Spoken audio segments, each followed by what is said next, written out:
Hello प्यारे बच्चों, आशा करती हूँ आप सब स्वस्थ हैं। And this is your English worksheet number 2 schedule to be done on 7 April 2021। बेटा आपकी जो वर्कशीट है ये 2000, यहाँ पर आपका सन जो आएगा बेटा 7 अप्रैल यानी कि आज 2021 है। यहाँ पर ईयर आप 2021 कर लीजिएगा। आप अपनी डिटेल्स लिखेंगे एंड देन जैसा आपने लास्ट वर्कशीट नंबर 1 में पढ़ा था बेटा, द पोएम, हमने जो पोएम पढ़ी the ant and the cricket. Ant चींटी को कहा जाता है और क्रिकेट झिंगुर को कहा जाता है। तो उनके बारे में एक पोएम है जिसमें एंट जो है वो कैसी है, ये देखिए येलो से हाईलाइट किया गया, हार्ड वर्किंग है। और क्रिकेट कैसा है, केयरलेस है, बिल्कुल ध्यान नहीं दिया उसने विंटर के टाइम में, जब उसे पता चला कि अब उसके पास खाने के लिए कुछ नहीं है। हमने पढ़ा लास्ट वर्कशीट में 2 स्टैंजाज में कि पहले समर सीजन में तो उसने बहुत इन्जॉय किया, डांस करता रहा, गाने गाता रहा, उसने उस समय ध्यान नहीं दिया अपने फ्यूचर को सिक्योर करने के लिए। उसने विंटर्स के बारे में बिना सोचे अपने टाइम को वेस्ट होने दिया। और एट द टाइम जब विंटर्स आ गया, उसको कुछ भी खाने को नहीं मिल रहा था, तो जब वो अपने फ्रेंड के पास, अपने नेबर एंड के पास जाता है तो क्या कहता है, देखिए। सबसे पहले जो आपका फर्स्ट क्वेश्चन है, लास्ट वीक, बेटा लास्ट वीक नहीं, अभी मंडे को ही हुआ था। तो लास्ट वर्कशीट जो है आपने उस पोएम के फर्स्ट 2 स्टैंजास पढ़े हैं जिसमें हमें पता चला about a hard working ant and a careless cricket. Now think of someone in your family member, friend who has the following qualities. तो आपको एडजेक्टिव्स, जैसे कि आपके लास्ट वर्कशीट्स में लास्ट क्लास में भी बताया गया कि एडजेक्टिव्स हैं, क्वालिटीज़ हैं जिनसे आप किसी को डिस्क्राइब करते हो। तो ये कुछ क्वालिटीज़ हैं, ये कुछ आपको नाम बताए गए हैं वो क्वालिटीज़ के। तो आपको वो देखना है कि कोई ऐसा मेंबर, ऐसा रिलेशनशिप, हिज और her name in the blank. आपको ब्लैंक में उनका नाम लिखना है यहाँ पर, और ब्रैकेट में उनका रिलेशनशिप लिखना है ब्रैकेट में। तो देखिए सबसे पहले कौन सा है, सबसे पहले है हार्ड वर्किंग। तो हार्ड वर्किंग यानी कि मेहनती। तो मेहनती आप अपने फादर का भी लिख सकते हैं, अपने पापा का यहाँ नाम लिख के, और यहाँ पर आप उनका रिलेशन लिख सकते हैं, फादर या आपके ब्रदर या आपकी सिस्टर या आप खुद अपना नाम लिखकर यहाँ पे सेल्फ लिख सकते हैं। तो यहाँ पर अगर आपने पंचुअल, हार्ड वर्किंग है तो आप उनका नाम लिखिए। कौन है जो बहुत मेहनती है, जो आपको लगता है बहुत मेहनती है, मेहनत करते रहते हैं हमेशा, और फिर उनका रिलेशनशिप लिखना है पंचुअल। पंचुअल यानी कि समय का पाबंद, समय पर हर काम को करने वाला। तो आप पंचुअल में यहाँ पे उनका नाम लिखेंगे। आप अपना भी नाम लिख सकते हैं, आप भी अपना काम अगर समय पर करते हैं, आप रेगुलरली अपना काम अपनी प्लानिंग के साथ, वक्त का ध्यान रखते हुए, समय का ध्यान रखते हुए, समय जो बच्चा प्लान करके करता है बेटा, समय का ध्यान रखता है, वो हमेशा सक्सेसफुल होता है। तो यहाँ आप उनका एक से ज़्यादा नाम भी लिख सकते हैं और उनका रिलेशनशिप लिख दीजिए। नंबर 1 अपना लिखेंगे नाम, तो यहाँ सेल्फ आ जाएगा। आप किसी का नाम लिखना चाहते हैं तो नंबर 2 डाल के उनका नाम और उनका रिलेशनशिप लिख दीजिए। देन है एनर्जेटिक, जो कभी नहीं थकता। काम आप देखते हैं किसी भी काम को करने में कभी ना थकने वाला, एनर्जी से भरा हुआ, एनर्जेटिक। तो आप उनका नाम यहाँ लिखेंगे और यहाँ रिलेशनशिप लिखेंगे। अगर आपकी मम्मी हैं कि वो बस हमेशा, आप जब भी देखते हैं वो हर काम को करने के लिए एवर रेडी, हमेशा ध्यान, हमेशा कभी ये नहीं कहती कि मैं थक गई, तो यहाँ मम्मी का नाम लिखिए और यहाँ लिख दीजिए मदर। या आपके सिस्टर हैं तो उनका नाम लिख दीजिए और लिख दीजिए सिस्टर। आपको रिलेशनशिप लिखना है। इसके बाद देखिए बेटा helpful.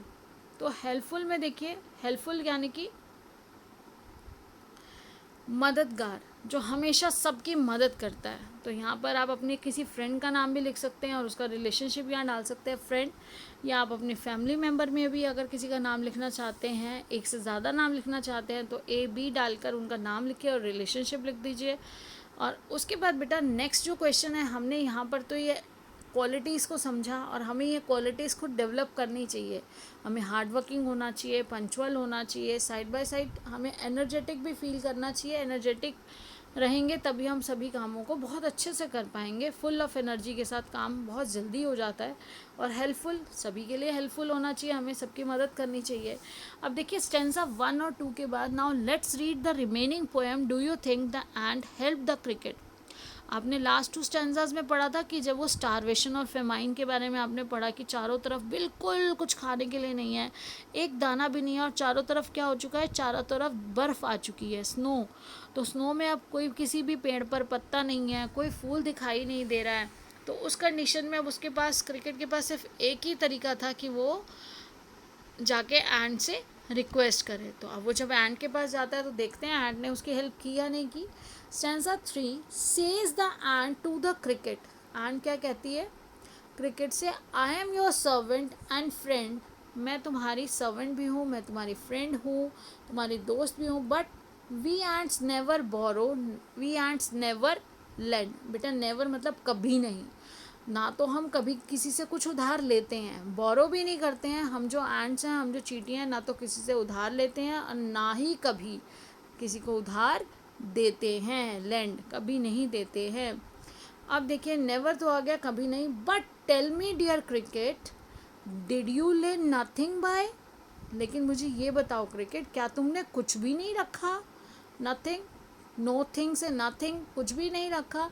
When the weather was warm quoth the cricket not I, जब तुमने कुछ नहीं रखा जब वेदर कैसा था। But tell me dear cricket did you lay nothing by when the weather was warm quoth the cricket not I.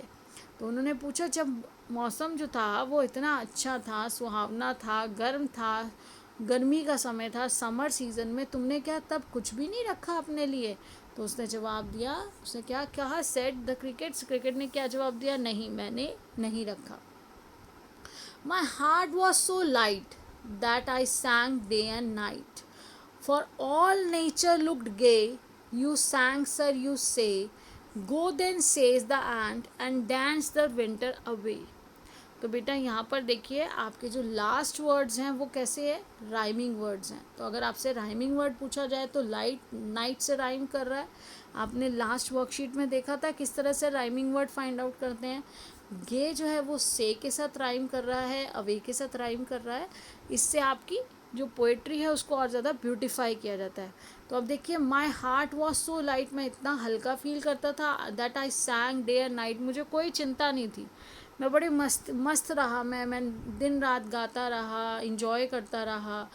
For all nature looked gay, जब पूरा गे क्या है यहाँ पे, full happy, full of fun, क्योंकि जो nature था, जो प्रकृति थी वो पूरी कैसी थी, फुल ऑफ फन थी उस समय। यू सैंग, अब वो जवाब क्या दे रही हैं, यू सैंग सर यू से, जैसा तुमने कहा तुम गाते रहे, आपने जैसा सर कहा, गो देन तो जाओ, और सेज द एंड तो जाओ, और डांस द विंटर अवे, और इस तरह से नाचते हुए उसको विंटर को कहो कि अब वो नाच कर चली जाए, इस तरह से नाचते हुए आप उसे भेज कर आओ, जाओ अब वो नाचो तुम जाकर विंटर में भी। Thus ending he hastily lifted the wicket and out of the door turned the poor little cricket. Fox called this a fable, I will warrant it true. Some crickets have 4 legs and some have 2. तो बेटा and में क्या होता है, अब यहाँ पर and में क्या है, जल्दबाजी में उसने क्या किया, सीधा वो डोर बंद किया, उसको मना किया, और ये देखिए ये क्रिकेट की क्या हालत है। और जब हमने पहले देखा था लास्ट वर्कशीट में दिखाया गया था कि वो क्या था, ड्रिपिंग हो रही थी, वो विंड अम्ब्रेला लेके जाता है, रेन हो रही है, उसके पास ना फूड है ना शेल्टर है, और इस तरह से ये दयनीय स्थिति में जब यहाँ जाता है तो वो उसको क्या कर देती है, रिफ्यूज़ कर देती है, और वो वापस जा रहा है जो पुअर क्रिकेट है। तो ये कहा जाता है कि ये मानते हैं सब लोग कि ये क्या है, ये फेबल है, जानवरों पर कुछ ऐसी कहानियाँ जिनसे हमें शिक्षा मिलती है, कुछ आधारित कहानियाँ। तो हमें एक बहुत बड़ी शिक्षा मिलती है इस पोएम से। देखिए जो लास्ट लाइन है वो सिंबॉलिक है, सिंबल है इसमें, some crickets have 4 legs and some have 2। कुछ क्रिकेट्स होते हैं, कुछ ऐसे झिंगुर हैं जिनके 4 पैर हैं। बेटे देखिए ये तो 4 पैर है ना, 2 आगे और ये 2 पीछे दिखाया गया जो एक्चुअली झिंगुर होता है, लेकिन यहाँ पे हम ह्यूमंस को उससे रिलेट करके कहा गया है कि कई बार हम भी बहुत केयरलेस होते हैं, और वो केयरलेसनेस की वजह से हम अपने फ्यूचर के बारे में नहीं सोचते, हम अपने फ्यूचर के लिए प्लान नहीं करते, लेज़ी रहते हैं। तो उससे क्या होगा बेटा, ये कंडीशंस होंगी। तो हमें यहाँ से ये लेसन लेना है कि हमें सब चीज़ें टाइमली करनी है, और हमेशा जो सुख का पल है, जब आप सब कुछ ठीक है, उस समय भी अपने फ्यूचर को सिक्योर करने के लिए हमें सभी चीज़ों को ध्यान में रखना है। सिर्फ ऐसा नहीं कि उस मस्ती में इतना गुम हो गए कि हमें बात का कुछ एहसास ही नहीं है। अगर क्रिकेट ने उस समय में कुछ संभाल लिया होता, कुछ फूड रख लिया होता, अपने शेल्टर का इंतज़ाम कर लिया होता, तो शायद अब उसकी ये हालत नहीं होती, और क्रिकेट को एंड ने मना कर दिया कि मैं तुम्हारी हेल्प नहीं करूँगी। अब देखिए नेक्स्ट क्वेश्चन जो है, question number 2, who said the following lines in the poem cricket और ant, write the answer in the blanks. My heart was so light that I sang day and night. किसने कहा था मेरा दिल तो इतना हल्का था, बस मैं दिन रात, कुछ दिल हल्का मतलब मुझे कोई चिंता ही नहीं थी, उसने इस बारे में सोचा ही नहीं कि बाद में क्या होगा, और वो दिन रात क्या करता रहा, गाने गाता रहा। तो इसने किसने कहा था, ये क्रिकेट ने कहा था। Did you lay nothing by when the weather was warm, क्या तुमने कुछ नहीं रखा, कुछ नहीं संभाला जब वेदर वार्म था, सब कुछ प्लीजेंट था सब।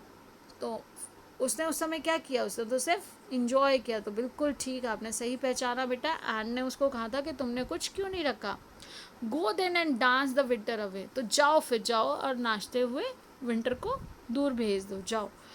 तो अब ऐसा नहीं हो सकता था ना, ये एंड ने कहा था जाओ और जाके नाचते हुए से दूर भेज दो। देखिए ये बेटा सेकंड क्वेश्चन का आंसर है। अब आपका थर्ड क्वेश्चन में rearrange the following sentences to form the summary of the poem, write the correct sequence number in the box against each sentence. अब फर्स्ट सेंटेंस बेटा हमारे लिए यहाँ पर कर दिया गया है। फर्स्ट सेंटेंस यहाँ पर ऑलरेडी 1 डाल के दिया है। आपने पूरी पोएम पढ़ लिया। On the basis of poem आपको इनको अरेंज करना है, ये जो सेंटेंसेस है, और इनके आगे इनका नंबर डालना है। तो सबसे पहले हम इन्हें सेंटेंसेस को समझेंगे। The cricket सैंग during the months of summer and spring, तो बिल्कुल ठीक है कि क्रिकेट क्या था, पहले जो समर टाइम पे वो गाने गाता रहा, स्प्रिंग और समर इन सीजन में उसने पूरा इंजॉय किया, months of summer and spring में।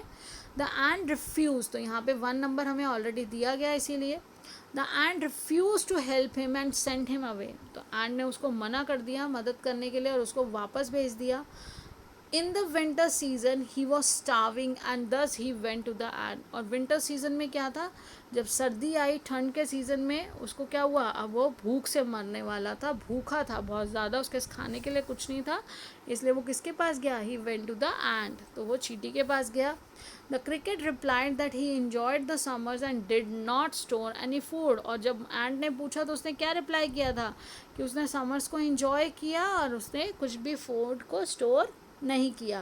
द एंट आज the cricket if he had stored food और फॉर द विंटर, अब एंड ने देखो, पहले एंड ने पूछा होगा, आज मतलब होता है पूछा, चींटी ने पूछा क्या तुमने कुछ भी, the cricket if he had stored food for the winter, क्या तुमने कुछ भी सर्दी के लिए फूड जो है संभाल के नहीं रखा, तो ये पहले आएगा, उसके बाद रिप्लाई, पहले क्रिकेट ने आंट ने बोला और फिर उसका रिप्लाई आएगा, यानी कि ये पहले और वो बाद में, तो इसलिए हमें सबका मीनिंग समझना है। He requested the ant to lend him some food and shelter, और वो वहाँ जब गया था तो उसने क्या किया था, उसने रिक्वेस्ट किया था कि मुझे थोड़ा भोजन चाहिए और रहने के लिए स्थान चाहिए टू सर्वाइव। तो अब देखिए बेटा, सबसे पहले हमें जैसे पता है कि वो वहाँ पर गया, उसके बाद देखेंगे, इसके बाद हमारा जो सेंटेंस है, जब वहाँ पर गया तो उसने सबसे पहले क्या किया, एंड को रिक्वेस्ट किया, वहाँ जाकर एंड को उसने सबसे पहले क्या किया होगा जब वो वहाँ पर गया, तो पहला है कि वो गाने गाता रहा। विंटर्स अराइव हुए, जब विंटर्स आए तो ये हमारा जो थर्ड सेंटेंस है वो सेकंड हो जाएगा। In the winters he was starving and thus he went to the एंट, वो एंट के पास गया। उसके बाद एंट के पास जाने के बाद उसने क्या किया, उसने वहाँ जाके रिक्वेस्ट किया, he requested the ant to lend him some food and shelter, उसने रिक्वेस्ट किया कि मुझे कुछ खाने के लिए दे दो और रहने को स्थान दे दो थोड़ा सा। देन जब एंट ने उसके बाद उससे क्वेश्चन पूछा कि the ant asked the cricket if he had stored food for the winter, कि तुमने कुछ फूड नहीं बचाया अपने विंटर्स के लिए, तो यहाँ पर फिर क्रिकेट ने क्या रिप्लाई किया, दैट ही इंजॉयड समर, उसने तो समर को उस समय में क्या किया, इंजॉय किया। तो ये आपका 5 नंबर पे आ जाएगा कि उसने समर को इंजॉय किया उस समय में, और डिडंट स्टोर एनी फूड, उसने कोई फूड स्टोर नहीं किया। तो जब उसने स्टोर नहीं किया तो एंड ने क्या कहा था, ना तो हम किसी से उधार लेते हैं ना देते हैं, और उसने उसको मना कर दिया, रिफ्यूज़ कर दिया। The ant refuse to help him and sent him away, तो यहाँ पे ये आ गया 6 नंबर। बेटा अब आप इस तरह से नंबरिंग डालने के बाद एक काम और करेंगे कि आप नंबर 1 के बाद नंबर 2 सेंटेंस लिखेंगे, देन नंबर 3 सेंटेंस लिखेंगे, फिर 4, 5 और 6। इससे आपको पूरा एक स्टोरी फॉर्म में, सिक्वेंशियल फॉर्म में क्रोनोलॉजिकल, मतलब जैसे जैसे इंसिडेंस सीक्वेंस था वैसे वैसे आपके पास आ जाएगा, तो आपके लिए इजी होगा बाद में पढ़ना और समझना भी। तो आप इसको नंबरिंग करने के बाद इसको एक 1 2 3 4 सीरियल ऑर्डर में ही उतारिएगा, यानी कि सबसे पहले sentence 1, then sentence number 2, after that 3 and 4 5, इस तरह से उतारिएगा ताकि आप उसको सीक्वेंस में बाद में याद भी कर सकें। अब देखिए बेटा, क्वेश्चन नंबर 4 है, what does the poet means by the last line. अब पोएट का लास्ट लाइन से क्या मतलब है, तो लास्ट लाइन हमारी क्या है, सबसे पहले देखिए लास्ट लाइन है, some crickets have 4 legs and some have 2। तो यहाँ पे जैसा हमने बताया था कि यहाँ पे सिम्बलाइज किया गया ह्यूमन बींग्स को, हमारे 2 पैर होते हैं और सभी इंसेक्ट्स के 4 पैर हैं, क्रिकेट्स के, झिंगुर के कितने पैर हैं, 4। तो यहाँ क्या कहा गया है, इससे क्या मतलब है, देखिए there are some crickets that have 2 legs। यहाँ कहा गया है कि कुछ क्रिकेट ऐसे होते हैं जिनके 2 लेग होते हैं, ऐसा कुछ नहीं है, सभी इंसेक्ट्स के सेम पैर होते हैं, सभी झिंगुर के 4 पैर हैं। Insects like cricket have 4 legs, यहाँ पर ये नहीं कहा गया, यहाँ में क्या कहा गया है, तो हमें बेटा एलिमिनेशन मेथड से जो गलत है ऑप्शन, अगर हम उसको फाइंड आउट कर लेंगे तब भी हम 100% श्योर हो जाएंगे कि हमारा आंसर क्या है। तो देखिए थर्ड हमारा है, some people are like the cricket, कुछ लोग इस तरह से, जैसे केयरलेस क्रिकेट था, कुछ लोग ऐसे होते हैं, दे आर लेजी, वो लेजी होते हैं, आलसी होते हैं, do not care about the future, और वो कभी भी फ्यूचर के बारे में प्लान नहीं करते, फ्यूचर के बारे में ध्यान नहीं रखते, अपने फ्यूचर को सिक्योर करने के लिए नहीं सोचते। तो इसलिए यहाँ पे ये सिंबलाइज करता है, some people are like the cricket, they are lazy and do not care about the future. उन्हीं के बारे में कहा गया है कि उनके 2 पैर होते हैं। ये हमें लेसन देने के लिए कहा गया है कि हमें लेजी नहीं होना है, हमें फ्यूचर का सोचते हुए फ्यूचर की केयर करनी है, और पंचुअल रहकर विद एनर्जी, हार्ड वर्क, हमें अपने काम, हर काम को अच्छे से करना है, ताकि तो हमें सक्सेसफुल, हम हमेशा सक्सेसफुल रहेंगे, हमेशा सफलता मिलेगी। Last but not the least बेटा, कोविड अप्रोप्रिएट बिहेवियर को फॉलो करते रहिए, keep maintaining physical distance of 6 feet and 2 yards, always use a mask, wear a mask to fight against COVID-19, and wash your hands regularly with soap and water. Thank you, have a nice day, stay blessed and healthy, bye.